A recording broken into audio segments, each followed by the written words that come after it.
Arhitektka Petra Zakrajšek je opremila prestižno stanovanje v centru mesta. Osrednji atrij je barvno povezala z bivalnim prostorom. Katera lokacija je najboljša za življenje? Odgovorov je toliko, kolikor je ljudi. Najbrž pa bi le redki za svoj popoln dom izbrali prostor ob železniškem vozlišču. Pa vendar je prav tam elitno stanovanje, ki celo v svoji notranjosti odseva neobičajne vplive okolja. No, v velemestih je življenje najbolj zgoščeno ravno okoli železnic. In prav zato arhitektka Petra Zakrajšek bližine ljubljanskih železniških tirov sploh ni skušala prikriti. Pod blokom teče železniški vrvež, marsikoga bi odvrnilo stanovati v tem stanovanju, vas pa je železnica celo navdihnila. Res je.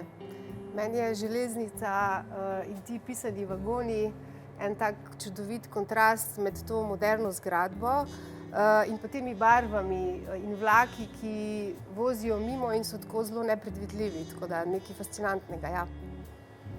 Življenje prinašajo in odnašajo na nek način. Res je. Ja.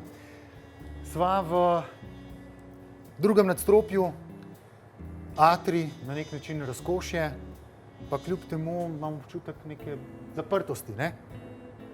Ja, ampak to je nek, bi rekla, miren zen kotiček tega stanovanja, ki je pravzaprav viden iz vseh sob, iz glavnega bivalnega dela in iz vseh sob. Mene je nekako asociiral na obdobje, ko sem živela na Japonskem in tam videla veliko templov in pač kamnitih vrtov, tako da tudi iz nekako vidika funkcionalnosti sem se nekako vživela v glavo nekoga, ki bo tukaj živel, pa sem rekla si, verjetno to ni nekdo, ki bi imel veliko trave pa bi kosil, ampak rab tukaj je en tak kotiček, kjer se bo sprostil in s tem kamnitim vrtom pravzaprav je zadeva vedno vzdrževana. Lahko pa za meditacijo pograbiš, narediš različne vzorčke in je to tudi neke vrste sprostitev. Na bližnjo železnico spominjajo železniški tramovi položeni po tleh vrta, brez njenega pridiha pa ne gre niti v stanovanju.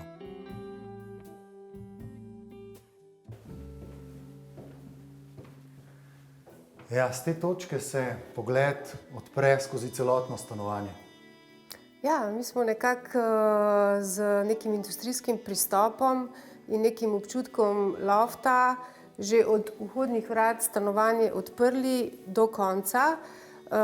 Sicer je bila tam, kjer zdaj majčkeno vidiva sedežno garnituro, je bila stena in je bil na koncu kabinet, ampak meni se je zdela kar bistvena ta odprtost, ko ti prideš domov, pravzaprav stanovanje vidiš v celoti in tudi v današnjem interjeru je tako, da so ti vitalni deli, to se pravi kuhinja, jedilna miza in sedežna garnitura, to je v bistvu en prostor, ki ga potem nekako vsak sklop posebej nekako označimo ali z neko barvo ali z, tukaj nam tale steber predstavlja lepo oporo za tale pult, ki je nekako duša tega prostora.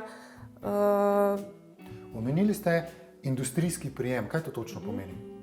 To pomeni, da smo uporabili materiale, kot je tale stena iz kortena za nama, ki pravzaprav dajo en tak pridih tudi železnice. Tako, železnice, prav tako jedilna miza je oblikovana tako, da je podnožje iz kovine in so vsi ti spoji vidni. To smo pa potopili s tem oljenim hrastom, ki je pa tisto, kar potem na ta industrijski dizajn doda neko tisto toplino, da se počutiš kot doma.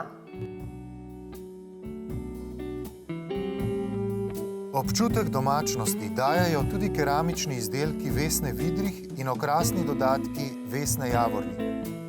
Stene krasijo fotografije znanih slovenskih fotografov, hodnik pa je Petra Zakrajšek zmehčala s fototapeto z motivom breze in ga poživila z živobarvnimi stropnimi lučmi.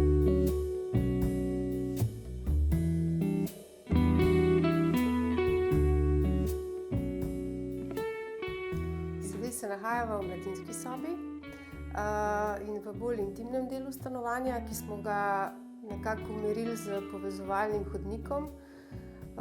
v katerem sem jaz tudi kot dizajner dala par barv, ki jih jaz sicer zelo obožujem. To so? Zelo močne pisane barve, vse. Aha. Ja, ampak nekako ta objekt se mi zdel, da to ne prenese, ampak vsaj tako v predsobi sem si pa dala malo duška. Vsaka od sob, to se pravi mladinska, pa potem naslednja, ki je kot kabinet, pa spalnica, ima spet nek meditativni, povezovalni del z atrijem.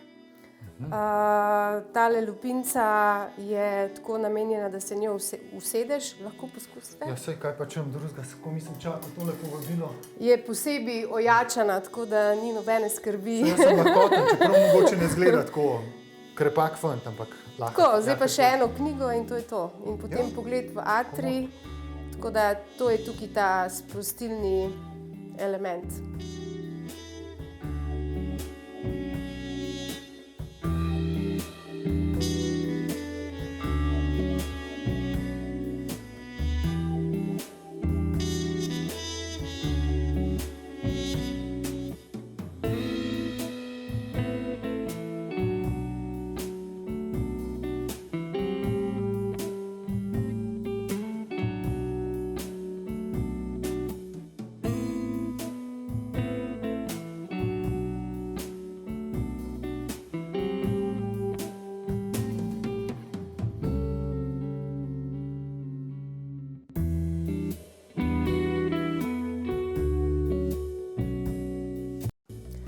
V sosednjem kabinetu smo namesto lupince uporabili boksarsko vrečo, tako ta pravo, usnjeno.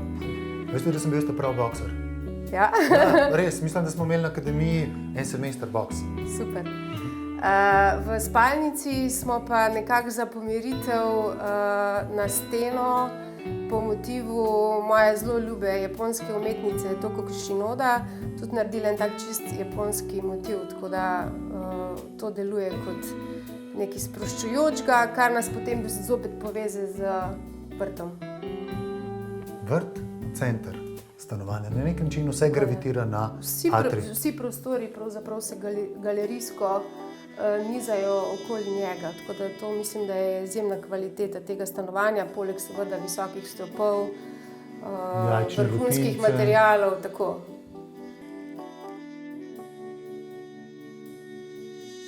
Stanovanje je zvočno zelo dobro izolirano, zato ni prav nič moteče, da pod oknom spalnice vozijo vlaki. V njej je kljub mestnemu vrvežu tiho, umirjeno in sproščujoče.